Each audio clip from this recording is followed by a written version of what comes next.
Hi everyone. Welcome to our first ANZREG webinar for this year. Today's webinar is being recorded and it will be available for download from the ANZREG website along with today's presentation after the event. Could you please use chat if you have any questions for our presenters, and there'll be time for these at the end of the presentations. I'd like to introduce and thank today's presenters for sharing their feedback from ELUNA 2019, which was held in Atlanta, Georgia, April 30 to May 3. First up, we have Jim Nichols. Jim is Technical Manager, Access and Applications, Library IT Infrastructure at Sydney Uni. Alison Neal. Alison is Associate Director, Electronic Resources at UNSW Library. Anna Clatworthy. Anna is Librarian Digital Collections at RMIT. And Dave Allen. Dave is Lead Enterprise Architect at State Library of Queensland, and he's also our IGLU Chair. So thanks everyone, and I'll hand over to Jim. If I stop sharing, you'll be able to start. Okay, sir.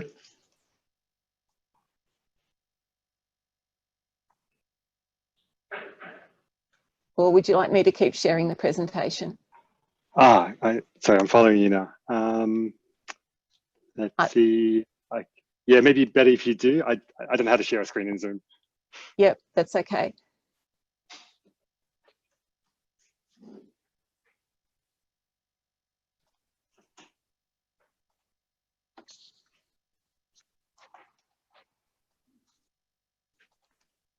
Okay. Cool, thanks, sir. All yours, Jim. Yeah. And thank you. and thanks for using my full unwieldy job title. So to decipher that for anyone, I'm basically library IT. I went to the Developers Day in ELUNA. The Developers Day happened before the conference proper, and in parallel with the Knowledge Days. So it was on the Monday, there was a half day of workshops, and on the Tuesday, there was a series of presentations. There was more than 150 people who went to the Developers Days. It was completely sold out. The workshops were also all sold out, except for one, which was really exciting to be part of, and really exciting to see. Next slide, please, Sue. Yeah. So the workshops were all run concurrently, so we couldn't go to more than one. And they were basically divided up into beginner, intermediate, and advanced streams. The beginners one was, right from the beginning of, how do I use an editor? How do I use command line? How do we use what is an API? How do we use Elm API calls? The intermediate workshops were building on top of that, sort of knowing basically how to do basic development, but how to actually do anything to do the things that I want to do.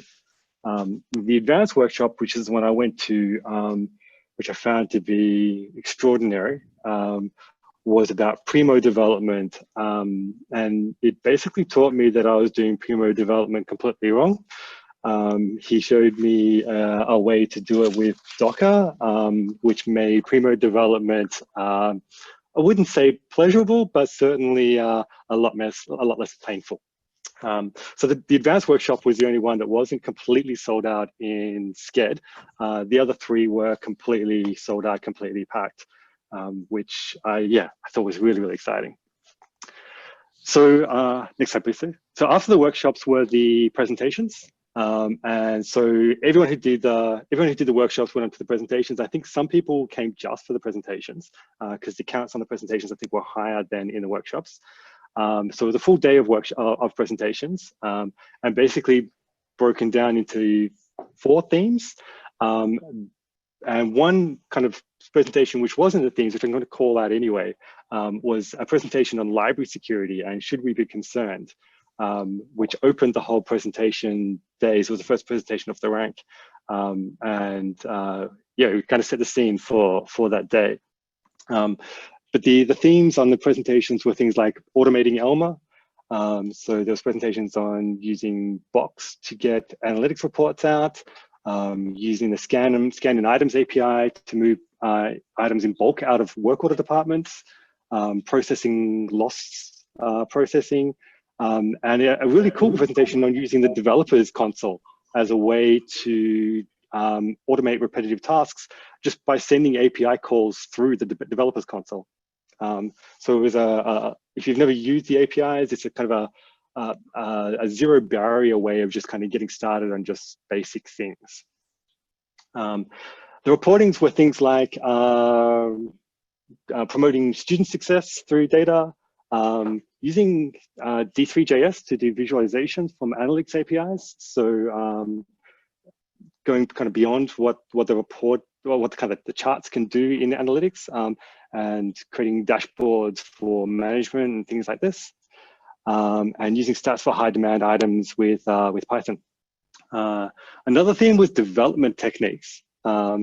And this was things like using the ELMA webhooks. And Josh Wiseman, who's the Ex-Libris, I want to say product manager for APIs, gave two presentations, one on a Node.js library and one about getting the most out of the new Ex-Libris developer network. So if you haven't been in the developer network for a while, they kind of re-overhauled the site. It's a lot more friendly and a lot more easier to use the API console. So if you haven't been there a while and you thought it was kind of hard to use, give another go. Certainly a lot easier to kind of digest and to kind of just get started with throwing some APIs at ELMA. And the last theme was Primo development. University of Wisconsin-Madison, to their credit, did give a presentation on actually they've created their own discovery layer just using the ELMA and Primo APIs. So I'm going to give a presentation on connecting Primo to Alexa. So if you're kind of thinking about doing things like that, that presentation might be a good one to check out. And one was about kind of testing or doing automated testing on a Primo UI. So using scripting to kind of automate testing out through the Primo UI could be useful for things like testing out the monthly releases. The presentation that Josh gave on the Node.js library kind of spun off to a little bit of a presentation about how the community itself develops libraries and APIs against ELMA. So you can just go to the next slide. And this kind of comes on to this, I can't remember if someone showed this chart or alluded to this chart. What the chart is kind of showing is where people are on the developer journey, kind of from the beginning to being advanced on the horizontal axis, and kind of the number of people that are at that level. So there's kind of a big bulk of people who are getting started, and a bigger bulk in the middle who are kind of in kind of the intermediate stages, and a kind of a trailing edge. And this is a sign of a very healthy developing developer community. It kind of means that there's people kind of creating new paths. There's people who are on the journey who can support the beginners. And there was kind of lots of discussions about as that advanced and advanced edge grows, and we start as a community doing API libraries and more advanced libraries, kind of how we kind of coordinate that, and kind of Josh's expectation of sort of how things might work in that kind of area. That was it for me. So I'll pass on to Alison. Rightio, so I'm just going to just share the screen, hopefully. No, you have to unshare, Sue. Yeah. And I just need to, there we go, and share. Hopefully that's okay. So what I'm going to talk about is the actual ELUNA session itself, and I've said, why should I attend? I know ELUNA 2019 has finished, but there's always next year. One of the things that I didn't put in is the ELUNA session was for 3 days, from the Wednesday to the Friday. I actually attended the knowledge days on the Monday and the Tuesday. It was running in parallel with the developers day that Jim was just talking about. These knowledge days are sessions that are run by Ex Libris. Again, they have beginner and intermediate. I'll have to say, I really don't think that they've come to grips with what an advanced ALMA or Prima user is. All of their presentations, which are all organised by Ex Libris, are available on the knowledge days. I'm sorry, on the knowledge centre. So you can go in and have a look at that. So we'll just look at the next slide. No, this one. Yes, there we go. So as Sue said, it was held in Atlanta, Georgia, at the end of May, end of April, beginning of May. The weather was fantastic. I've got a link there that provides access to more information, so you can go in and see what papers were presented. So who actually attended? There were over 1,000 attendees, and that's an increase from last year. So they're seeing that the ELUNA sessions are increasing with the number of people every year. There were 110 Ex Libris staff, and they were from all different types of people. There was Bar there, of course, the president of Ex Libris, and he got up and spoke. But there was a large number of US support staff, which meant that the North American customers were able to see the people that they deal with on a day-to-day basis. So that was quite helpful.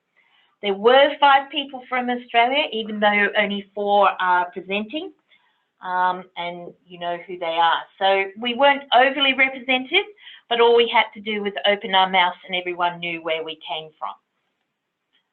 So how many North American users are there? So Ex Libris got up and explained what the numbers were when it came to ALMA, with 1,600 ALMA users worldwide. Over 1,000 of them come from North America. Last year, 310 sites went live. Over 300 of them were from North America. And when it came to Leganto, there's 138 sites. Of those, only 85 are live. I haven't got the exact numbers, but again, North America is heavily represented. And I think this is the key that I want to sort of indicate with ELUNA, and why I think it's an important session to go to. North American users are quite a large number of Ex Libris customers, and they're getting bigger and bigger. So it's something for us to note. So why did I actually attend ELUNA? Well, as I said, I really think the North American community is starting to influence what happens, and it will only grow. And so it's good to understand where they're coming from and what they're thinking about. I did also want to go in and showcase what's happening at UNSW. And for my sins, I did do 2 Leganto presentations. We have been a Leganto user for over 3 years. You do get to meet a large range of users and find out what they're doing. In North America, it seems to be that there's a large number of consortiums, and when I'm talking consortiums, we're not talking 10 or 20 libraries. We may be talking 80 or 50 libraries. So they're quite large consortial groups, which kind of shows that the network zone and consortiums is going to be a big issue moving forward. The other thing is that you do get to see some quite interesting vendors. They sponsor, so Third Iron was there, so the browsing and all of that, and was able to talk to them about what we had found with integrating the Third Iron app into PubMed. And there was also a very interesting self-check-in company called MeScan. I'm not certain if people have heard about them. What I found quite interesting was that it enabled users to have self-checkout on their actual mobile phones. They apparently have a couple of customers here in hospitals. Again, just to show you the influence of North America, Australia were very early adopters of Leganto, and that's that first circle that you saw there. I mean, we were 56% of the active students back in 2018. We're down now to only 16% of the total. So you can see that that North American trend is coming through there. I just wanted to give you an idea of one or two things that was happening Leganto-wise. You were able to see presentations on all of the products. I'm sure Ex Libris will be doing webinars on these, so I concentrated a little bit more on the presentations from users rather than the ones from Ex Libris. But I did think this was interesting. There was something in the list recently about how people were unhappy with how Leganto was interacting with JAWS, and Ex Libris has run this external audit across all of their products, and you can see that they're in plan to introduce a better sort of accessibility later in the year. So you can go off and have a look at that report with the link. The other big thing that they're going to do, and it's a little bit hard to see here, but they're going to change how the analytics looks. So at the moment, if you're in Leganto, you click on the reporting option and you can go in and see the bar graph or the other information or just raw detail, which you see on the left-hand side. They want to make it a little bit more graphical, and they want to make it so that it actually is attached to each of the individual citations. So if we just go to the next one, they really want to have this sort of rollover insights, indicating to the academic what got used, what didn't get used. So that's the details in a little clearer, maybe saying the citation that you've put forward is not something that's used very much, and they will give some alternative resources. Ex Libris does seem to have this thing where they feel that everybody's reading list is in an environment where everything can be shared with everybody. We'll just have to see how that pans out. In the Leganto side, I think a lot of you have maybe seen the YouTube video about what's going to happen with the MD editor. That should hopefully make a lot of difference and make it easier to be used. That, I think, is one of the prime things that the North Americans do make a lot of comments about. Cataloging is exceedingly important for them. DARA is going to be rolled out a little bit more. The DARA that we have here is when you go off and do a search for a catalogue record, they're going to come back and tell you that there's other catalogue records that you could use that may be a better match. So watch this space when it comes to DARA. Ex Libris is very pleased about rolling this out as they see it as a way of helping people. So what would I take away from attending ELUNA? There's an awful lot of North American customers, and we're talking a lot of universities, public libraries, special libraries, and things like that. There's a large number of consortiums, and as I said, there's a large number of very large consortiums. It really is an opportunity to interact with Ex Libris staff. So in the case of Leganto, I'm sure those who have it have seen the monthly presentations from Gal from Ex Libris. It was really nice to see him face to face have discussions with him. He came to a number of presentations, so you were able to sort of share those ideas and pass on some of the things that don't always get to be seen through your tickets that you do. It really is an opportunity for us to showcase what happens in Australia and New Zealand. And as you saw on one of my earlier slides, those who attend from Australia actually did a number of presentations. And the other thing that you really want to do is hope that it's an interesting city that you're going to go to. Atlanta probably wasn't the most interesting one, but just so that you know, where is it going to be in 2020? It's actually going to be in Los Angeles. So that should hopefully mean that there isn't going to be as much travel involved for us. And it's a good opportunity for people to start thinking about what can we do, should we go, how should we work it. So I think the next one is to hand over to Anna. So I'm just going to unshare my screen, if I can, unshare people. Oh, there we go. Stop sharing. There we go. So I've stopped sharing. Thanks, Hello, Alison. You're okay to go, Anna? yes, please. Can you pop Great. my slides up? Yeah. Well,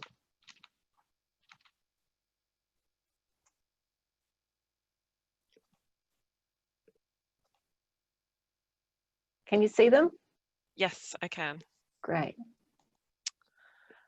Hi everyone, Anna here from RMIT down in cold and rainy Melbourne. For my little presentation, just running through a couple of the presentations I went through. Thanks, Sue. So went to the Rosetta product update.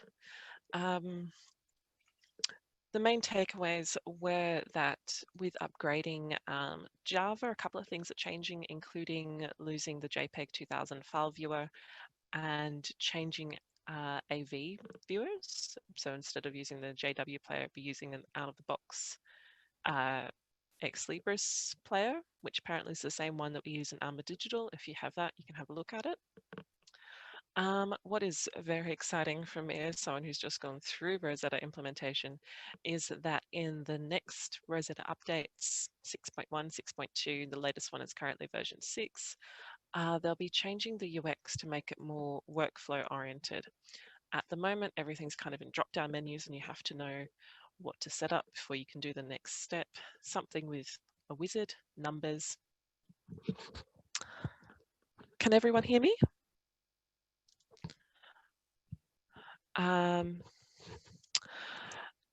Yeah, so something with a wizard will just make life a lot easier for setting up workflows. Next slide, please.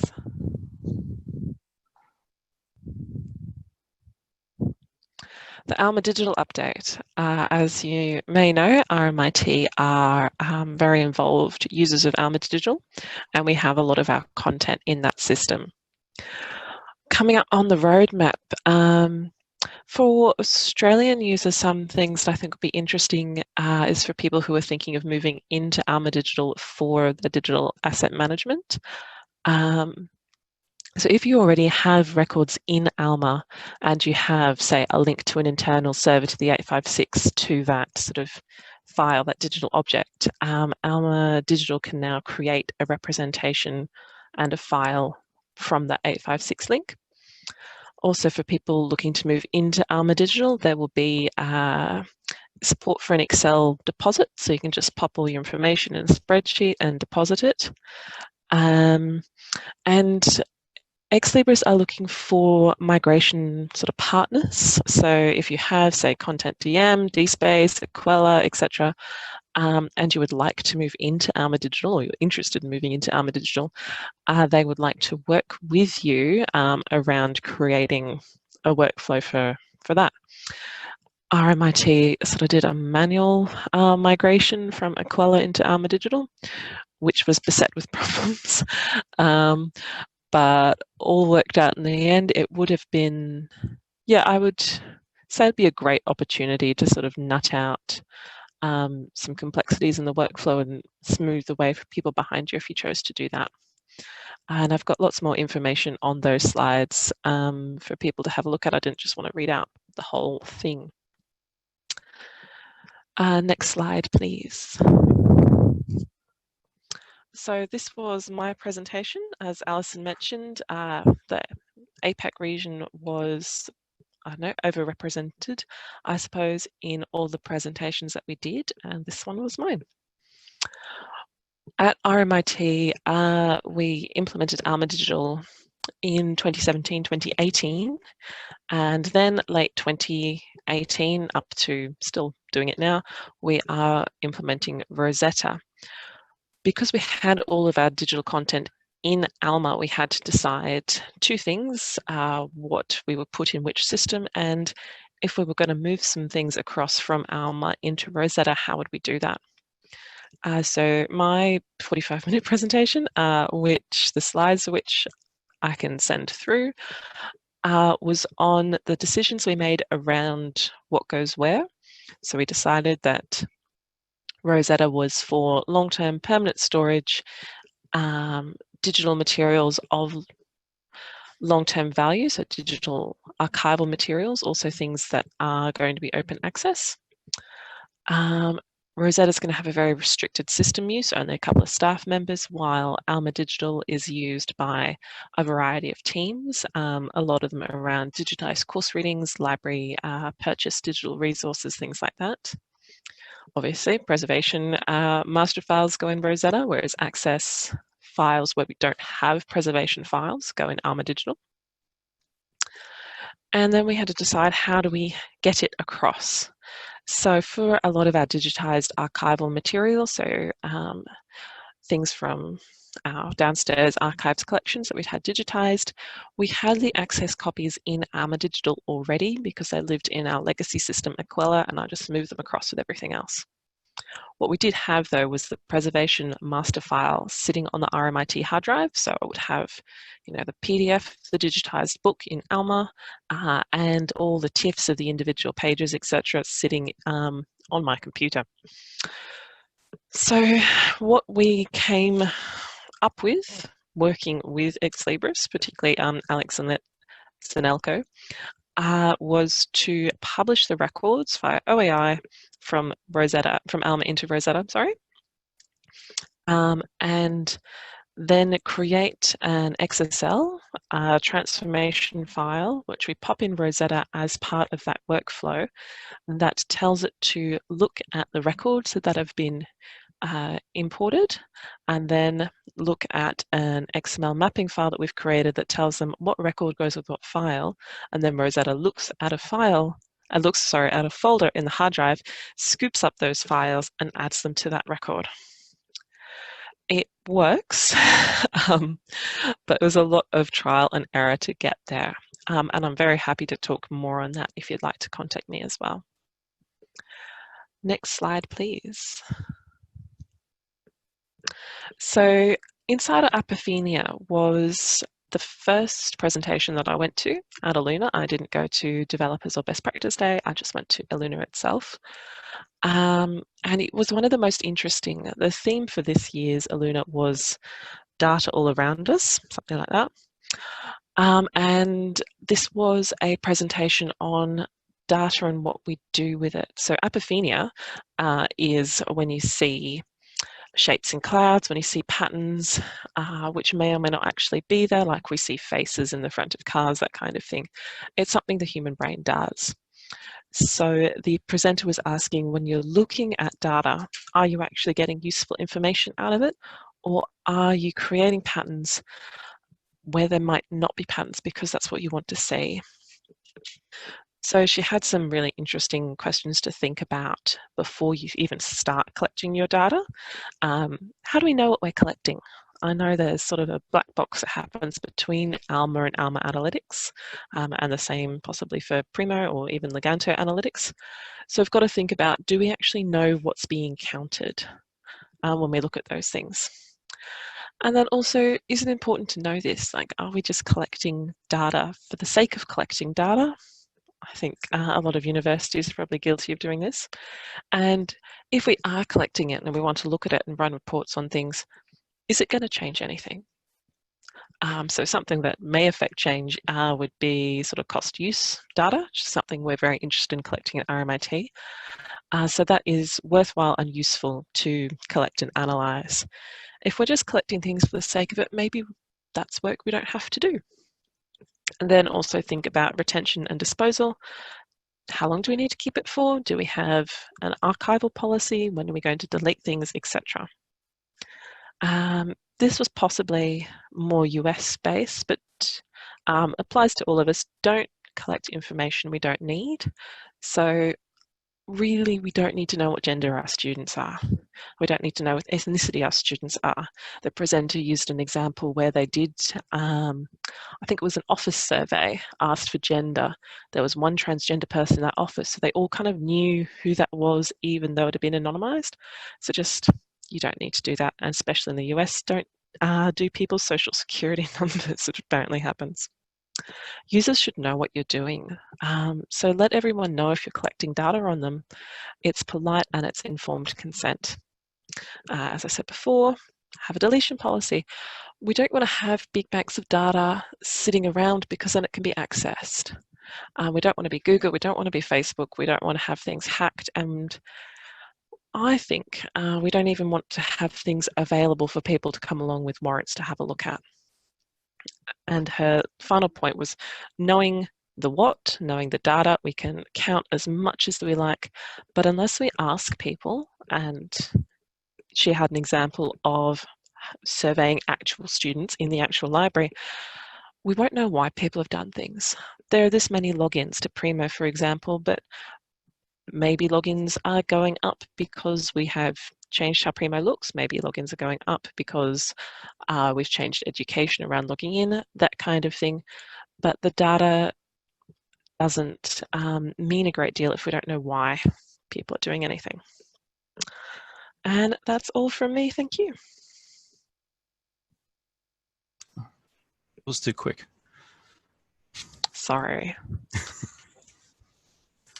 Dave, over to you. Oh, thanks, Sue.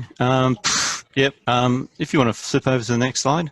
Yeah. So, so I'm the IGLU chair at the moment. So we normally send a delegation, steering committee people across to the ELUNA. So this year was, as Alison said, was in Atlanta. It was okay.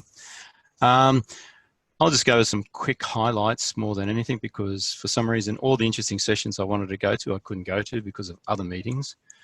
And I went to a lot of the Rosetta sessions, which Anna's done.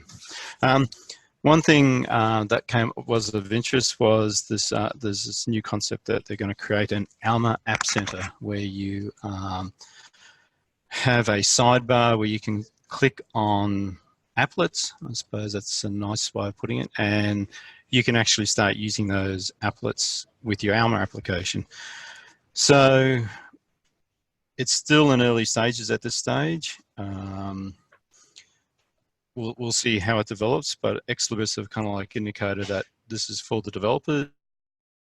They can put the stuff up there, but Ex-Libris will not be supporting these plugins and basically use it at your own peril. So it's going to be interesting to see where it progresses from here. I think it's a good idea, but we'll see what happens. They expect to have something available by the end of the calendar year, so stay tuned for that one.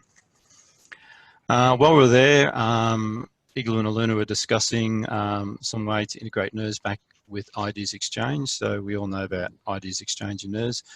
So when the voting cycle's finished, we're trying to figure out how we can bring those enhancements back into IDs Exchange so we don't lose them, and also allow us to clear down the NERS stack, because people that participate in the ALMA voting cycle, you know, there's like, feels like 500,000 enhancement requests in there, but there's only 500, but it feels like there's too many. So we're going to try to figure out how we can make that a lot more easier for people to use. What was also raised during the whole conference was that this is the world's worst kept secret. Ex-Libris are looking at a new resource sharing platform. They feel there's a niche for them to go into this area, so they're up against OCLC, obviously. The initial plans are that they will develop it initially for ALMA customers. So if you're on ALMA to ALMA, that's pretty easy. And then they'll start bringing in other platforms such as, Trove or something like that. So at this stage, they're still looking for development partners. They're currently looking, they're currently talking to some people in the US, and they will be approaching the ANZ region for potential development partners. So that'll be interesting. So stay tuned to that. More than likely, in the next couple of weeks, there will be a webinar which we'll make available to everyone.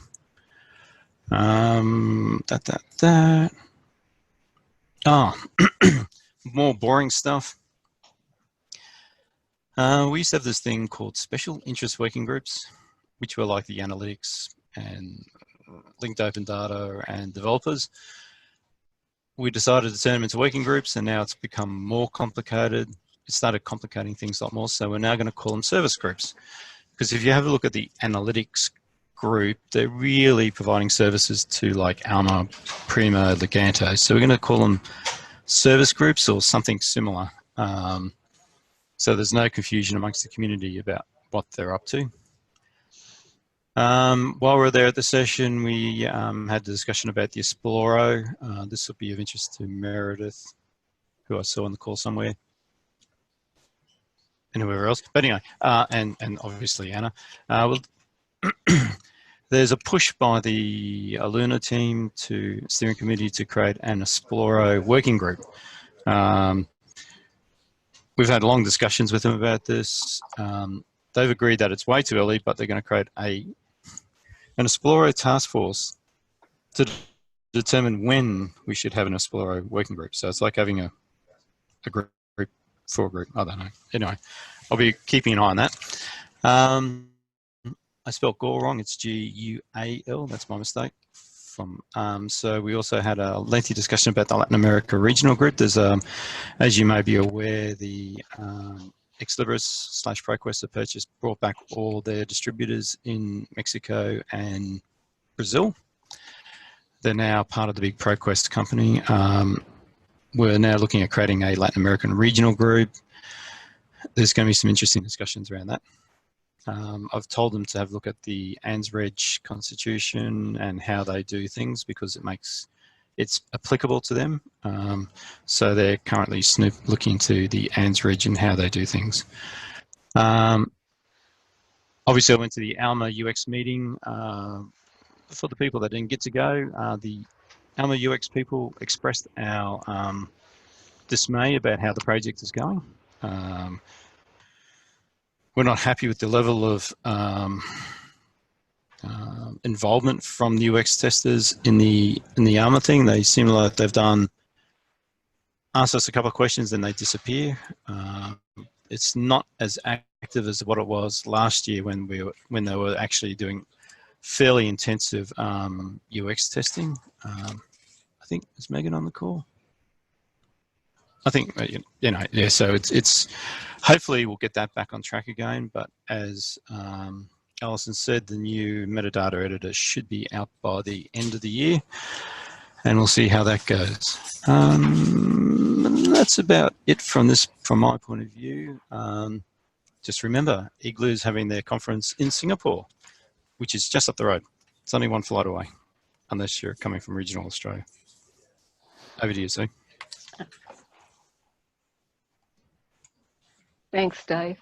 So we've got time for questions. So if you have questions, could you type them into the chat or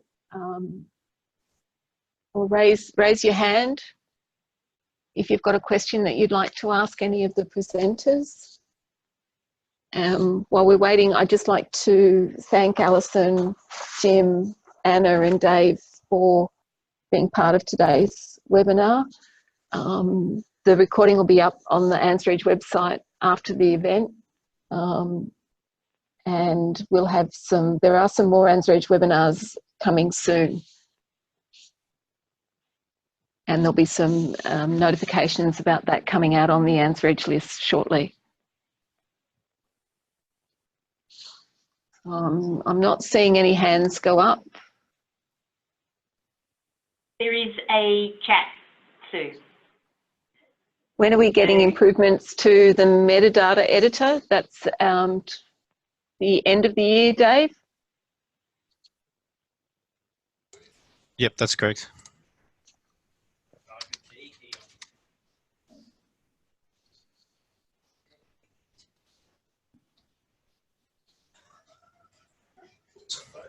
And the UX testers will get early access.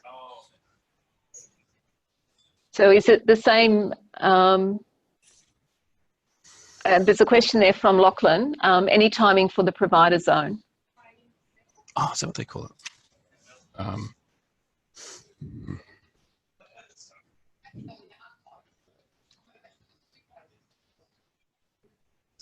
I heard that, this is Alison, that it wouldn't be happening until near the end.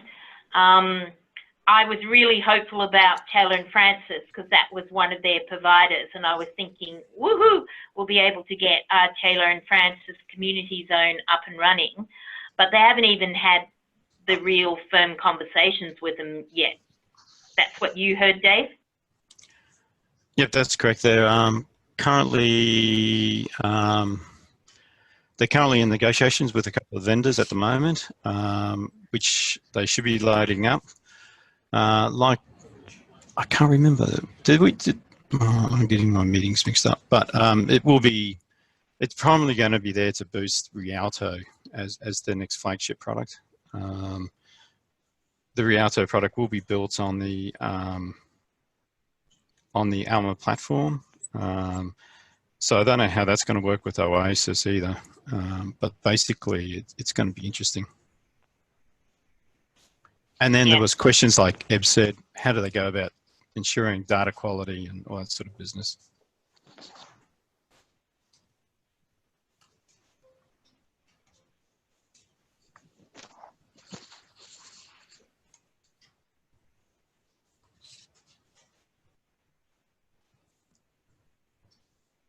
Yep.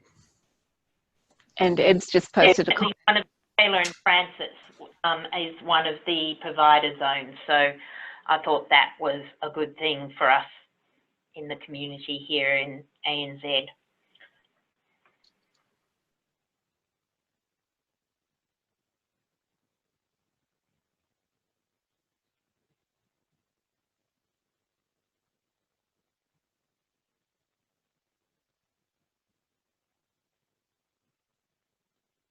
And Eb's just posted a comment of the 5 development partners for the provider zone: IEEE, Sage, Taylor and Francis, and ProQuest eBooks. Unusual that they select ProQuest.